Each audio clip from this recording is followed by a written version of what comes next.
Tawag sa kasal. Nais naming ipabatid sa lahat ang ikakasal. Si Tayron Yurik Nepomuceno Maturan, nakatira sa Paz Street, Concepcion, Malabon City, ay ikakasal kay Maria Patricia Sol Ang Gamilla, nakatira sa Paisville Subdivision, Dampalit, Malabon City, sa darating na ika-10 ng Abril, sa Santa Clara, Santo Tomas City, Batangas. Anumang hadlang o tutol sa nasabing kasal, makipag-ugnayan lamang sa opisina ng ating parokya. Let us include in this Mass the following intentions. For those who offer this Mass as Thanksgiving, Brusa family, Mr. and Mrs. Agustin and Giovanni Paras and family, Butch and Linda Valencia and family, Gerard Joy Lincopines and family, Floro Katongay, Lucas family, Mrs. Visitacion Bernal and family, Narding and Coralalin and family, Ostonal and Velasco and family, Rodoel Couture Shop, Davao City, Makatangay family, Antonio Castaneda, Jerry Chanco, Brusa family, Mrs. Erlinda Velasco and family, and Mr. and Mrs. John and Joby Peña and family. For those who offered their petitions, Sonia Velasco and Gina Morales Reyes. For those who are sick, especially Feliciano Arcamo, and for the souls of the following, for our Holy Father Pope Francis, Jesus and Monina Lucas, Pilar Rufina Rodriguez Lucas, Prudencio and Simeona Lacson, Cipriano Lacson, Victor Pali Gaza Jr., Marilu Siquia, Josefina G. Miranda, Ramil Tiu, Ricky Ligaspi, Efren Castaneda, Corazon Abalos, Roberto Dianson, Denisa Barbon Makiling, Angka Chua, Adelaida Aralio, Maura de la Cruz Rojas, Ramoncito M. Trinidad, Gloria Avelino, David Bernal, Dandy Bernal, Leonardo R. Abeleda, Nicholson S. Abeleda, Angelita Chua Galon, Lucito and Estelita Cruz, Nina Garza Robles, Esther Javier, Vicente Bing de Villa, Ernesto de Leon Santos, Rodolfo Chua, Lita Chua, Lourdes Meliton, Franz Sebastian Rontalo, Celia and Euphemio Rontalo, Aniseta Tonco, Nicanor Paredes, and for all the souls in the purgatory.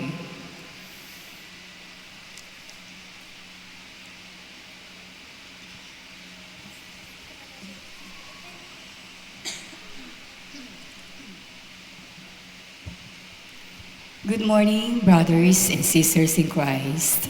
We are gathered here today to celebrate the holy sacrifice of the Mass. Today is the second Sunday of Lent.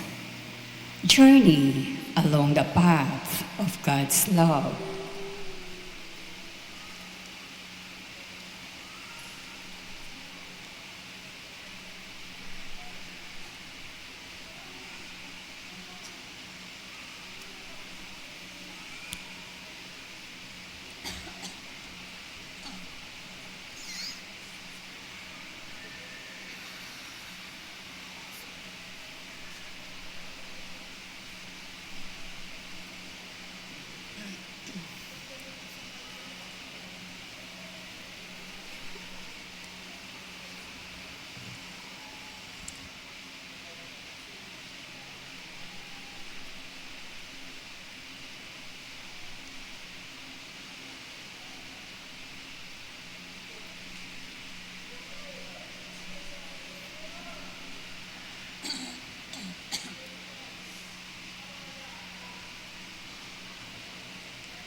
Please stand and join in singing the entrance hymn.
Brothers and sisters, let us come to this celebration with a joyful heart as we give praise and thanks to God for all His gifts and graces to us. And let us begin in the name of the Father, and of the Son, and of the Holy Spirit. Amen. The Lord be with you. And with your spirit, Magandang umaga po sa inyo lahat. magandang umaga ni po naman, Father. Pwede niyo ho bang balingan ang inyong katabi at batiin sila po ng isang magandang umaga?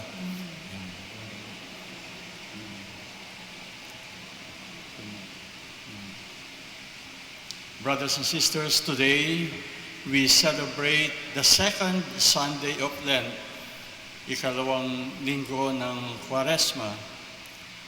We shall hear in the Gospel the transfiguration of the Lord Jesus. Ang panahon ng Kwaresma ay panahon ng transfiguration, pagbabago. To prepare ourselves to celebrate the sacred mysteries, let us now acknowledge our sins and be sorry for them. Together we pray. I confess to Almighty God and to you, my brothers and sisters, that I have greatly sinned in my thoughts and in my words, in what I have done and in what I have failed to do. Through my fault, through my most grievous fault. Therefore I ask Blessed Mary, ever Virgin, all the angels and saints, and you, my brothers and sisters, to pray for me to the Lord our God. May Almighty God have mercy on us, forgive us our sins, and bring us to everlasting life. Amen. Lord, have mercy. Lord, have mercy. Christ, have mercy. Christ, have mercy. Lord, have mercy. Lord, have mercy. Let us pray. O God, who have commanded us to listen to your beloved Son, Be pleased, we pray, to nourish us inwardly by your word, that with spiritual sight made pure, we may rejoice to behold your glory. Through our Lord Jesus Christ, your Son, who lives and reigns with you in the unity of the Holy Spirit, God forever and ever. Amen. Please be seated.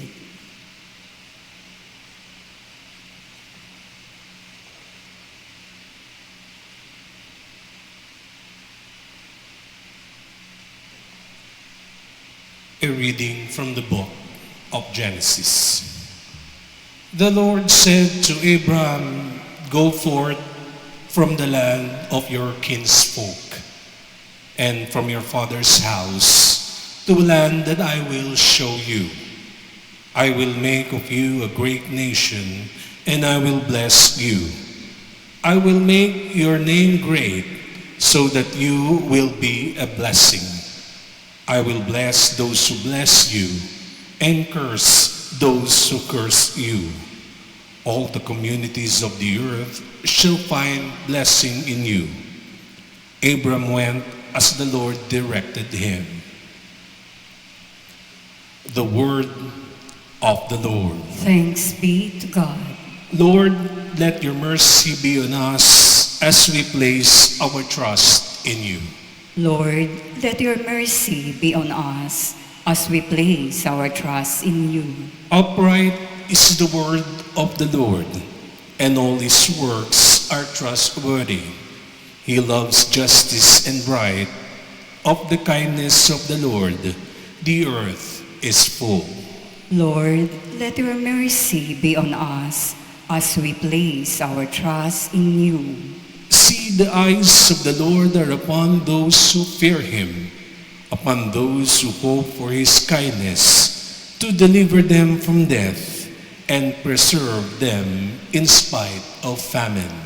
Lord, let your mercy be on us as we place our trust in you. Our soul waits for the Lord, who is our help and our shield. May your kindness, O Lord, be upon us, who have put our hope in you. Lord, let your mercy be on us as we place our trust in you.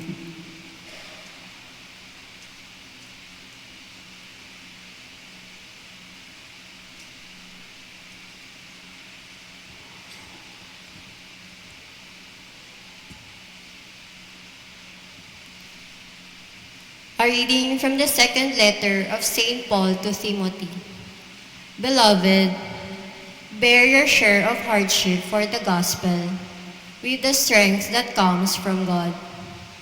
He saved us and called us to a holy life, not according to our works, but according to his own design. And the grace bestowed on us in Christ Jesus before time began, but now made manifest through the appearance of our Savior Christ Jesus, who destroyed death and brought life and immortality to light through the gospel. The word of the Lord. Thanks be to God. Please stand.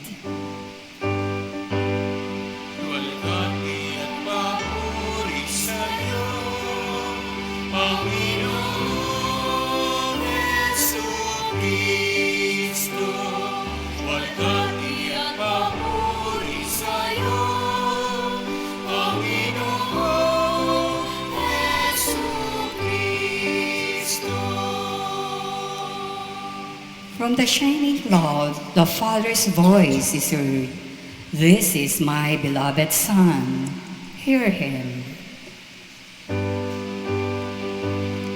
Walhati at papuri sa'yo, Panginoong Jesucristo. Walhati at papuri sa'yo, Panginoong Jesucristo.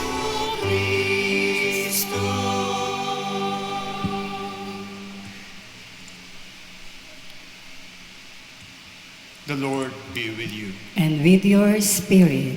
A reading from the Holy Gospel according to Matthew. Glory to you, O Lord.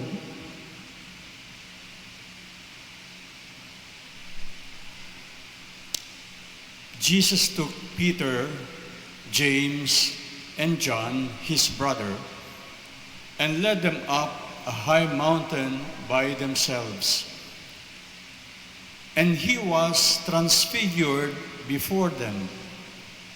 His face shone like the sun, and his clothes became white as light. And behold, Moses and Elijah appeared to them, conversing with him. Then Peter said to Jesus in reply, Lord, it is good that we are here. If you wish, I will make 3 tents here, one for you, one for Moses, and one for Elijah. While he was still speaking, behold, a bright cloud cast a shadow over them.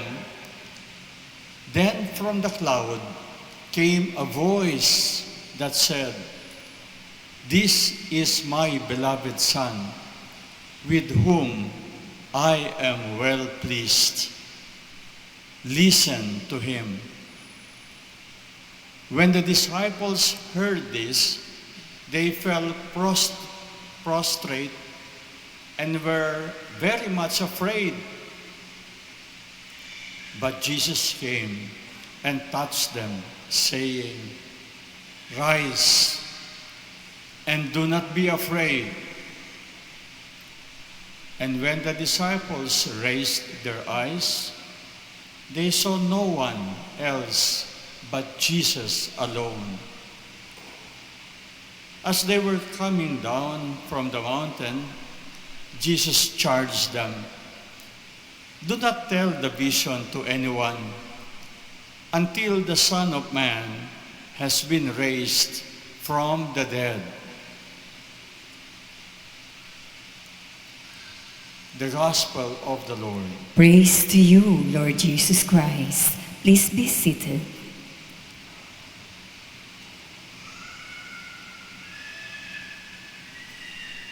Minamahal na mga kapatid, muli isang magandang umaga sa inyo lahat. Yan. Sana nasa mabuti kayong kalagayan at ang spirito ng Kwaresma ay tunay na nasa sa loob natin. No? Sa ating mga pagbasa mula sa Genesis at sa pangalawang pagbasa mula sa sulat ni San Pablo at gayon din sa ating ebanghelyo, makikita natin ang isang daloy ng buhay Kristiyano. At ano ba ang pinaka masasabi natin na ninanais ng Panginoon, lalo tigit sa panahon ng Kwaresma, no? Pagbabago para sa kaligtasan. Pagbabago, no? Pero may iba't ibang ika nga ay stages o larangan ito ng pagkilos, no? Sa unang pagbasa, nadinig natin ang sinabi ng Diyos kay Abraham, umalis ka sa iyong lupain, no? At pinapupunta siya sa isang lugar na hindi naman niya kilala at hindi niya alam kung ano mangyayari.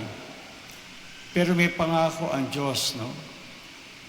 Ang mula sa Kanya ay magiging ama siya ng isang bayang malaking-malaki, no? Malinaw ang direksyon, walang malinaw na direksyon na ibinigay ang Panginoon, walang mga detalye. Ang pangako lamang ng Diyos na hindi siya iiwan, no? Ito yung unang antas o unang galaw ng pagbabago, yung pag-iwan, no? Iniwan ni Abraham yung kanyang ginhawa doon sa lupain na kung saan siya nahirati, yung kanyang seguridad, yung kanyang nakasanayan, at siya ay pupunta sa isang bayan na hindi niya alam kung ano ang mangyayari sa kanya. Sa panahon ng Kwaresma, tayo ay tinatawag ng Diyos na iwanan ang maraming bagay. Una sa lahat, iwanan yung ating kasalanan. Kasalanang paulit-ulit, kasalanang paborito natin, kasalanan na kumisan dahil paulit-ulit natin ginagawa, parang nagiging bahagi na ng ating buhay at nawawalan na tayo noong tinatawag na guilt, no? Hindi na tayo nagigilty kung paulit-ulit natin ginagawa. Paninira ng tao, pagkakalat ng hindi magaganda tungkol sa iba, pagiging bahagi ng korupsyon sa ating lipunan, sa maliit na paraan siguro, o maaring sa malaki, no? Nahirati na tayo doon. Tayo ay nasanay sa ating kasalanan. Maring yung galit na ayaw nating bitiwan, yung maling relasyon na hindi natin maiwanan, no? Yung katamaran natin sa ating pananampalataya, tinatawag tayo na iwanan ang lahat ng iyon. Kung talagang ibig mo na magbago. Dahil kung di mo iiwanan ang mga bagay na naglalayo sa iyo, sa Diyos, walang mangyayari sa iyong buhay.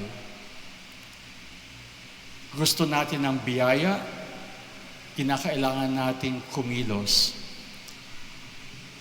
Pag walang paglago sa ating buhay, hindi natin makikita yung tunay na kahulugan ng ating buhay.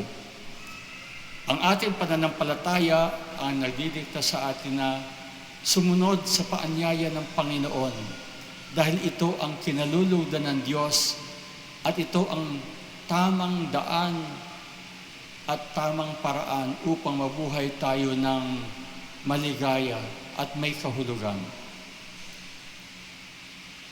Pagbabago sa pamamagitan ng pag-iwan sa lahat ng mga mali sa ating buhay.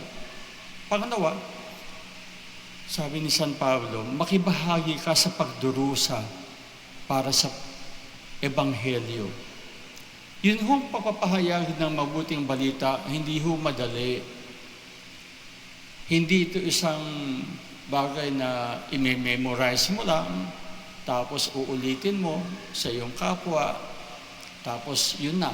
Hindi. Yung pagpapahayag ng mabuting balita ng Panginoon ay pagsasabuhay nito. At ito ay hindi isang bagay na maalwan. Bakit? Dahil ang ating sinusundan, walang iba kundi ang Panginoon.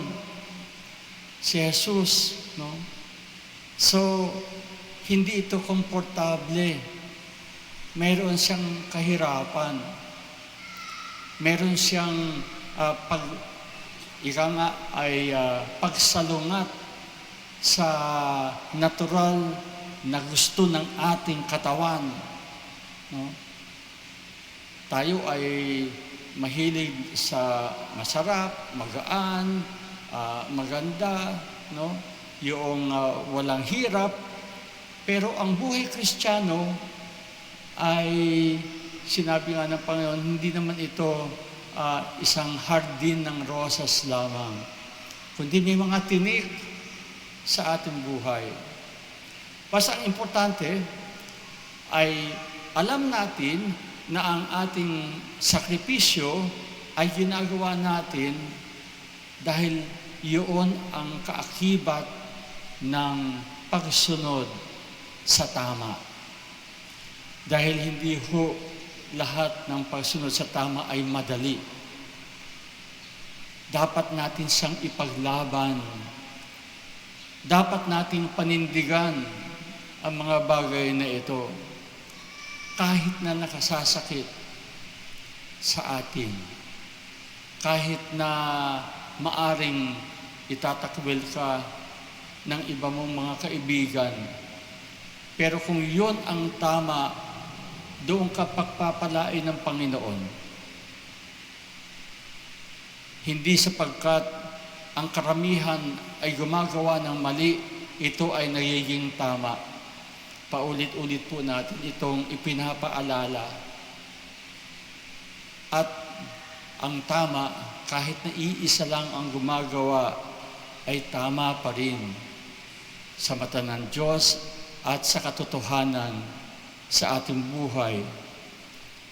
Hindi ito madali. Hindi madaling maging Kristiyano, pero masaya sapagkat ang nagbibigay ng lakas sa atin upang maging mabuti, upang sumunod sa tama, ay ang banal na Espiritu ng Diyos. Sa ating lakas, mahina tayo. Pero kung ang Diyos ang siyang kumikilos sa iyong buhay, magagawa mo ang mga bagay na hindi mo inaakala. Tandaan po natin iyon. Kung ang Diyos ang kumikilos sa iyong buhay, magagawa mo ang mga bagay na hindi mo inaakala. Kaya ito ay makikita natin sa buhay ni Jesus, sa buhay ng mga apostol, sa buhay ng lahat ng mga Kristiyano na nagbata ng dusa at hirap, pero may kapalit na tunay na kaligayahan, kapayapaan at kaluwalhatian. So yun po yung pangalawang punto, no? Na magbata tayo sa ating ng hirap upang tayo ay magbago.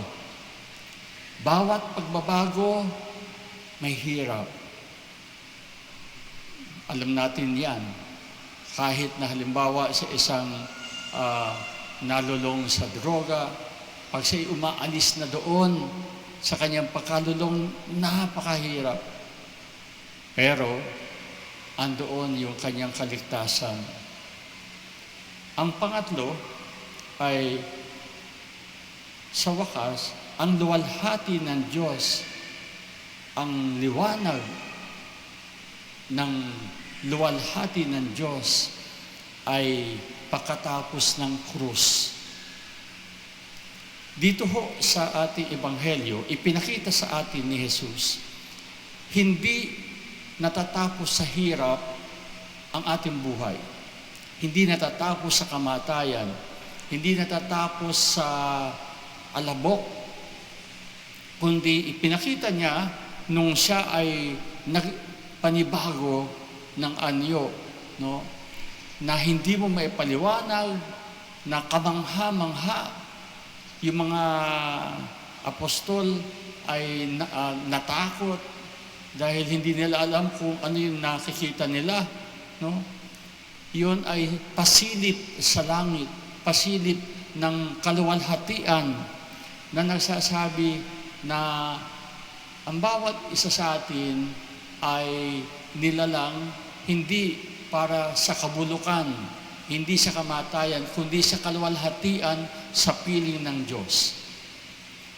Pero kung napansin po ninyo, sa bandang huli, may sinabi si Jesus sa kanila, nung pababa na sila mula doon sa bundok, na kung saan nangyari yung pagbabagong anyo. Sabi ni Jesus, huwag niyo munang sasabihin yan, yung inyong nakita, hanggat hindi muli nabubuhay ang anak ng tao. Bakit po niya sinabi, no? Iyon. Dahil kinakailangan niya na magdaan muna doon sa hirap, yung ating pinag-uusapan kanina, yung pangalawa, bago yung kaluwalhatian. So yun po yung ating Yun yung ikot ng ating buhay Kristiyano, na sa ating pagbabago, kinakailangan mayroong tayong iwanan, kinakailangan tayo na magbata ng hirap, pero ang kasunod noon ay kaluwalhatian, ang biyaya at pagpapala ng Diyos. Hindi ka maaaring manatili doon sa bundok na puro masasarap lamang. Kinakailangan mo talagang dumaan sa prosesong ito ng sakripisyo na humahantong sa kaluwalhatian ng Panginoon. Minamahal na mga kapatid, ang Diyos ang nagpapaalala sa atin, si Jesus, na ito yung kanyang buhay at ito ang buhay na ibinibigay niya sa bawat isa sa atin. Kaya tayo na nakakaalam ngayon kung ano ang tamang landas ay makinig sa Kanya. Sabi ng boses doon sa alapaap, makinig kayo sa aking anak. Siya ang aking minamahal. Kaya pakinggan natin ang ating Panginoon upang makasama natin ng totoo sa ating buhay ang Diyos na naging tao at na nagmahal sa atin ng lubos-lubusan, nagpakasakit, namatay para sa bawat isa sa atin sapagkat lubha tayong minamahal. Saan ka kakapit dito sa mundo? Kumapit ka sa Panginoon. Matatag na pundasyon ng buhay, pananampalataya at kaluwalhatian. Tayo magpasalamat sa Panginoon sa biyayang ito ng pagninilay tungkol sa kahulugan ng pagbabago tungo sa kaluwalhatian ng Diyos. Amen.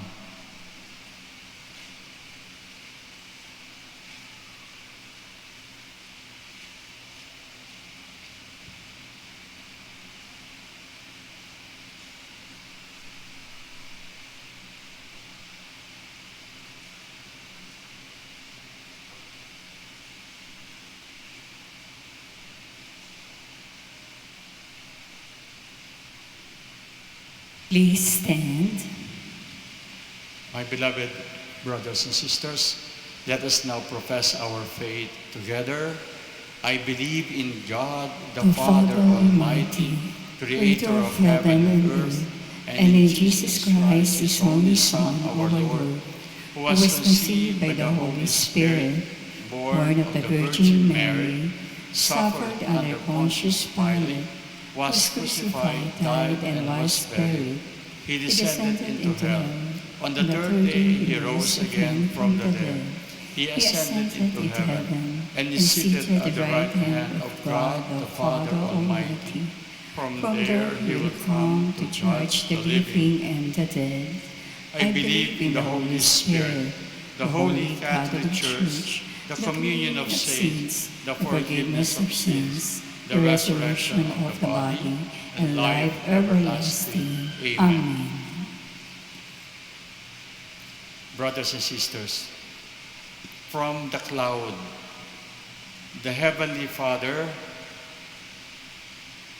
told the apostles to listen to His beloved Son. May we realize that we are God's beloved also, as we say, Father, hear your beloved children. Father, hear your beloved children. For the Church, may Pope Leo, bishops, priests, deacons, and the lay faithful become a manifestation of your love on earth in their prayer and faithful witnessing. We pray. Father, hear your beloved children. For all who serve in the government, may your love be manifest in their dedication and policies they make and implement. We pray Father, hear your beloved children. for our youth. Help them strive to become who you want them to be, the hope of our family and of our country.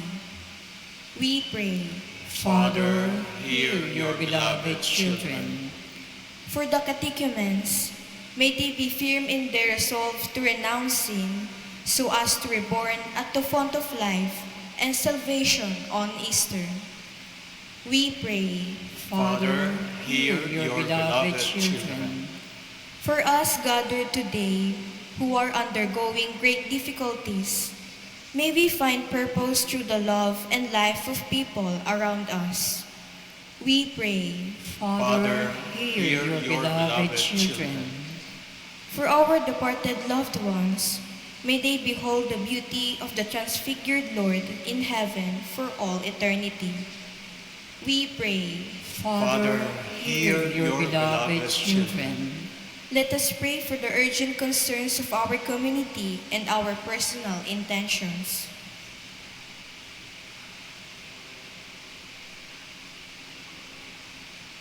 We pray.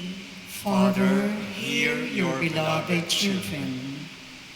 Heavenly Father, hear us, your beloved children. Draw us closer to you so that we may also love you as Jesus, your Son. We ask this in Jesus' name. Amen. Please remain standing for the offertory.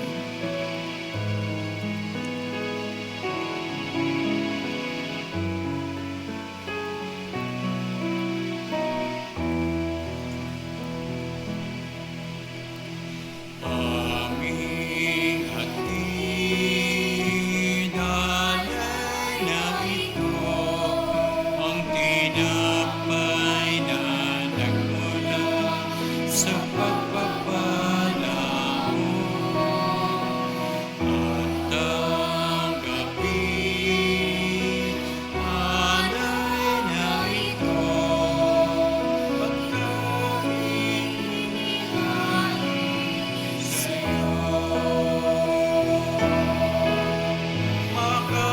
Makadaming Diyos, inyong tanggapin ang munting alay mula sa amin. Please be seated. Puso namin hihintayin pagpapala na aming hiling. Makadaming Diyos, iyong tanggapin ang munting alay mula sa amin. Puso namin hihintayin pagpapala na aming hiling.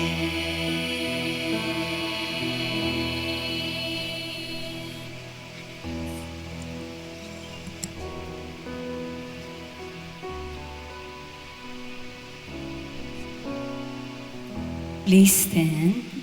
Pray, my beloved brothers and sisters, that your sacrifice and mine may be acceptable to God the Father Almighty. May the Lord accept His sacrifice at our hands for the praise and glory of His name, for our good and the good of all His holy church. May this sacrifice, O Lord, we pray, cleanse us of our faults and sanctify your faithful in body and mind for the celebration of the Paschal festivities through Christ our Lord. Amen. The Lord be with you. And with your spirit, Lift up your hearts. we lift them up to the Lord. Let us give thanks to the Lord our God. It is right and just.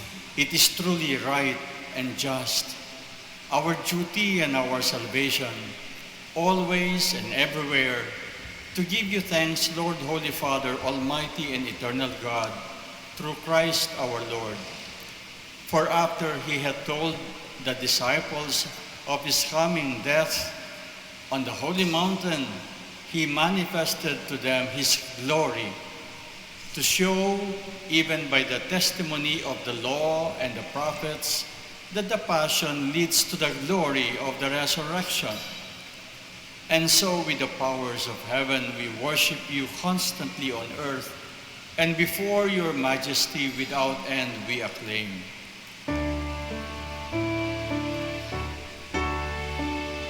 Santo, Santo, Santo, Panginoong Diyos ng mga hukbo, napupuno ang langit at lupa ng kadakilaan mo. Hosana sa kaitaasan, pinagpalang na paririto sa ngalan ng Panginoon. Hosana sa kaitaasan, Hosana sa kaitaasan. Please kneel. You are indeed holy, O Lord, the fount of all holiness. Make holy, therefore, these gifts, we pray, by sending down your Spirit upon them like the dewfall, so that they may become for us the body and blood of our Lord Jesus Christ. At the time he was betrayed and entered willingly into his passion, he took bread, and giving thanks, broke it and gave it to his disciples, saying, "Take this, all of you, and eat of it. For this is my body, which will be given up for you."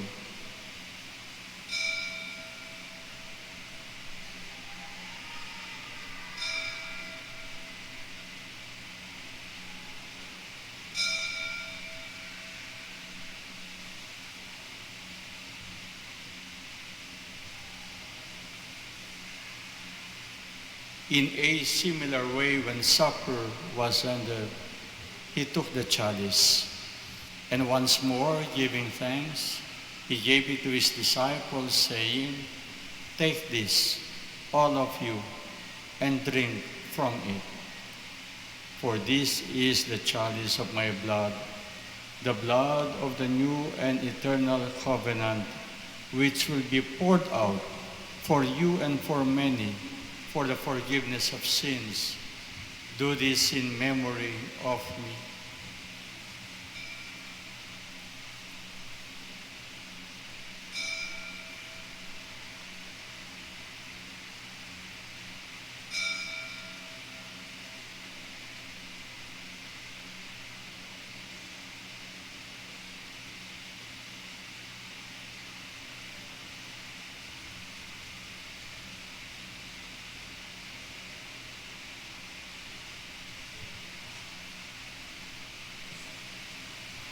Please stand. Let us now proclaim the mystery of faith.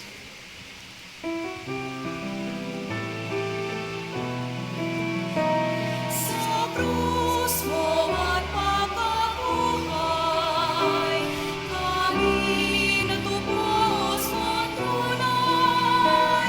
Ang Jesus naming mahal, iligtas mo kaming tanan. Ang Jesus naming mahal, ngayon at magpakailanman.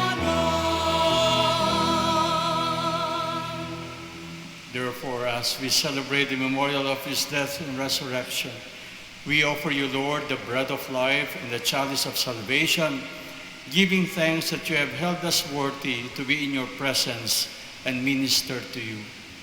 Humbly we pray that partaking of the body and blood of Christ, we may be gathered into one by the Holy Spirit. Remember, Lord, your church is spread throughout the world, and bring her to the fullness of charity, together with Leo, our Pope, and Pablo Virgilio, our bishop, and all the clergy. Remember also our brothers and sisters who have fallen asleep in the hope of the resurrection, and all who have died in your mercy. Welcome them into the light of your face. Have mercy on us all, we pray, that with the Blessed Virgin Mary, Mother of God, with Blessed Joseph, her spouse, with the blessed apostles, and all the saints who have pleased you throughout the ages, we may merit to be co-heirs to eternal life and may praise and glorify you through your Son, Jesus Christ. Through him and with him and in him, O God, Almighty Father, in the unity of the Holy Spirit, all glory and honor is yours forever and ever.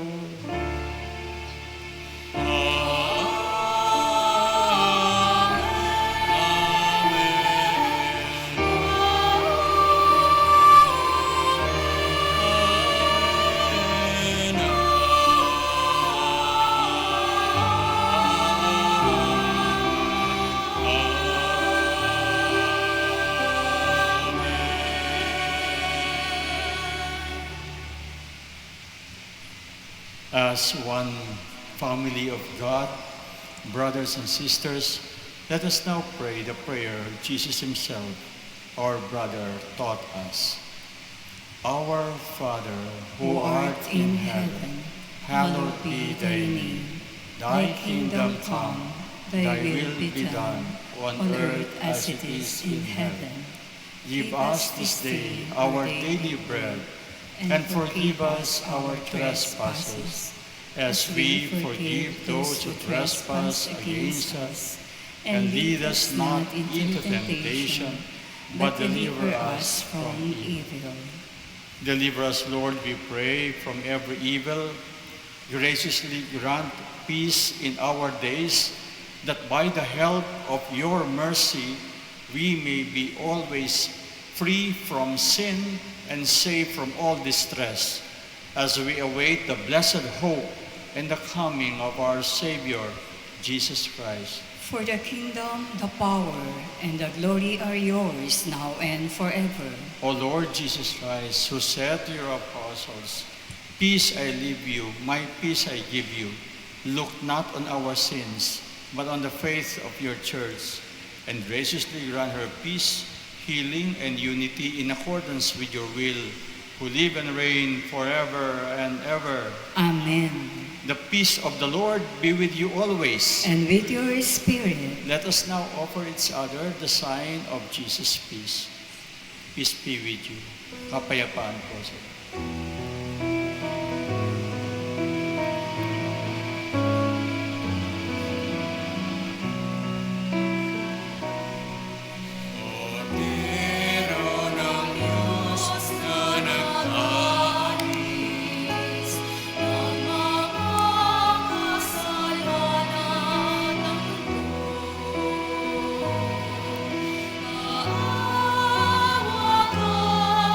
Sa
Please kneel.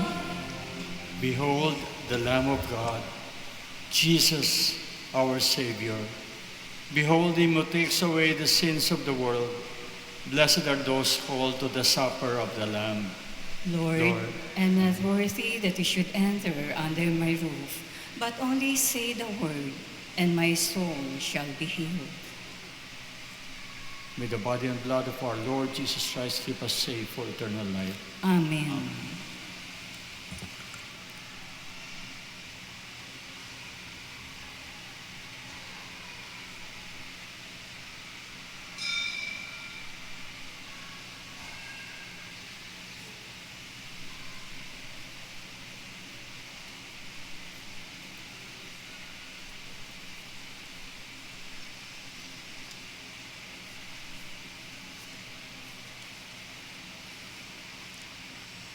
Bilang paggalang sa banal na Eukaristiya, kapag ito ay ating tatanggapin sa kamay, mangyari lamang na isubo agad natin ito upang maiwasan na ito ay mahulog.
Please Let us stand. pray.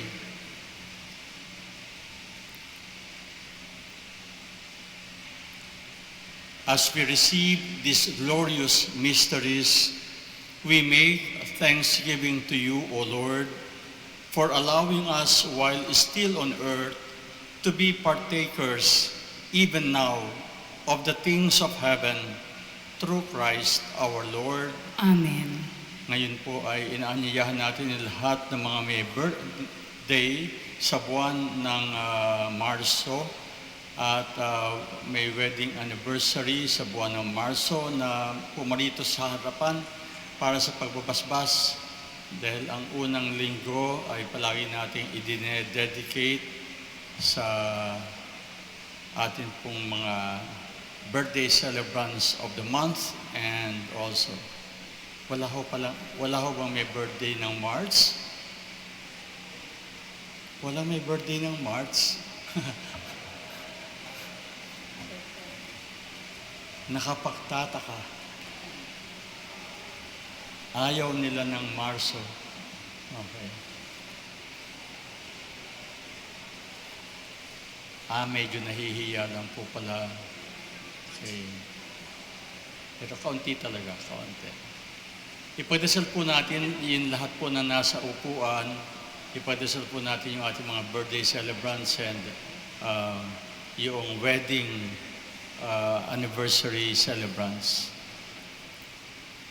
Manalangin po tayo. Diyos na makapangyarihan at bukal ng buhay, nagpupuri at nagpapasalamat kami sa iyo para sa handog mong buhay at sa banal na buklod ng pag-iisang dibdib. Dinggin mo ang panalangin ng iyong mga alagad na gumugunita ng kanilang kaarawan at ng mga mag-asawang nagdiriwang na kanilang anibersaryo sa araw o sa buwan na ito ng Marso. Para sa mga nagdiriwang ng kaarawan, pagpalain mo po sila sa pamamagitan ng iyong patuloy na pananahan sa kanila upang matamasa nila ang darating pang mga maraming masasayang taon kapiling ang kanilang pamilya at mga kaibigan. Para sa mga nagdiriwang ng kanilang anibersaryo, pakalooban mo po sila ng biyaya na manatiling tapat sa kanilang sinumpaan. Sa hirap at ginhawa, naway manatili silang nagmamahalan at makaisa ang kanilang mga puso sa buklod ng kapayapaan. Kupkupin mo silang lahat sa iyong kalinga at pagmamahal upang sa kanilang pagpupunyagi ay maranasan nila ang iyong walang hanggang pagpapala. O Diyos sa mga makapangyarihan, hinihiling po namin ang lahat na ito sa pamamagitan ng pangalan ni Jesucristo, ang anak mo, kasama ng Espiritu Santo, magpa sa walang hanggan. Amen.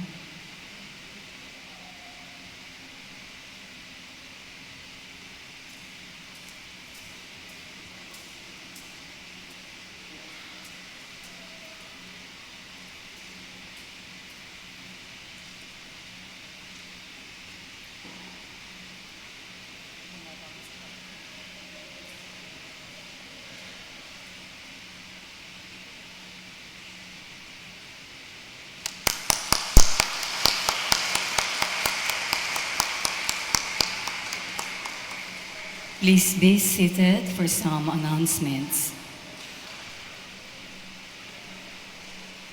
Tayo po ay makakaroon ng second collection at ito ay para sa RNF Audio Sound System. Ulat para sa pagsasaayos ng ating sound system. Ang kabuoang nalikom po natin mula sa second collection at pledges ay 2,428,023 pesos. Tayo po ay nag-umpisa na ng pagbabayad at nawa ay patuloy po natin ipagdasal ang katuparan ng gawain ito alay natin sa ating patron, San Bartolome. Upang mapalawi at mapatibay ang ating pamintuho sa ating patron, San Bartolome, inaanyayahan po ang lahat sa pagnonobena tuwing Martes sa ganap na 5 ng hapon at sa ganap na 5 at kalahating hapon ang banal na misa na susundan ng panalangin para sa mga may sakit at pagpapahid ng langis. Kwentong San Bartolome, ikaw ba ay may patotoo o pangyayari sa iyong buhay na tinulungan at ginabayan ka ng mga panalangin ng ating patrong si San Bartolome? Kung mayroon po kayong kwentong himala, maaari po kayong sumulat at ipaabot ito sa ating parish office. Malugod po namin kayong inanyayahan sa ating First Friday devotion. Mayroon po tayong Holy Hour pagkatapos ng 5, 5 at kalahati ng hapon na misa at kumpisalan. At sa dawn session, sa darating na Sabado, 7 ng Marso sa ganap na 4 at kalahati ng umaga. Ito ay magsisimula sa patio ng ating simbahan at matatapos sa pamamagitan ng pagdiriwang ng banal na misa. Malugod po din namin kayong inanyayahan sa gaganaping Easter Pilgrimage sa darating na 9 ng Abril. Ito ay gaganapin sa Diocese of San Pablo, Laguna. Para sa may katanungan, magtungo lamang sa booth sa labas ng ating simbahan. Notice of Ordination. Nais po namin ipabatid sa lahat na si Seminarian John Kenneth Abante de Pasukat, anak ni na Ginoong David de Pasukat at Ginang Luz Abante, na ipinanganak noong January 21, 1998 at bininyagan noong March 15, 1998 ni Reverend Monsignor Antonio S.J. Mortillero sa Our Lady of Perpetual Help Parish, Project 8, Quezon City, ay oordinahan sa banal na orden ng diakono sa darating na March 19 sa ganap na 6 ng gabi sa St. Gabriel the Archangel Parish, Caloocan City. Ipagbigay alam lamang sa opisina ng ating parokya ang anumang hadlang o pagtutol upang ang kanyang ordinasyon ay hindi matuloy. Para sa iba pang mga detalye, magsadya lamang sa opisina ng ating parokya o bisitahin ang ating Facebook page, Apostol San Bartolome de Malabon. Maraming salamat po. Please stand.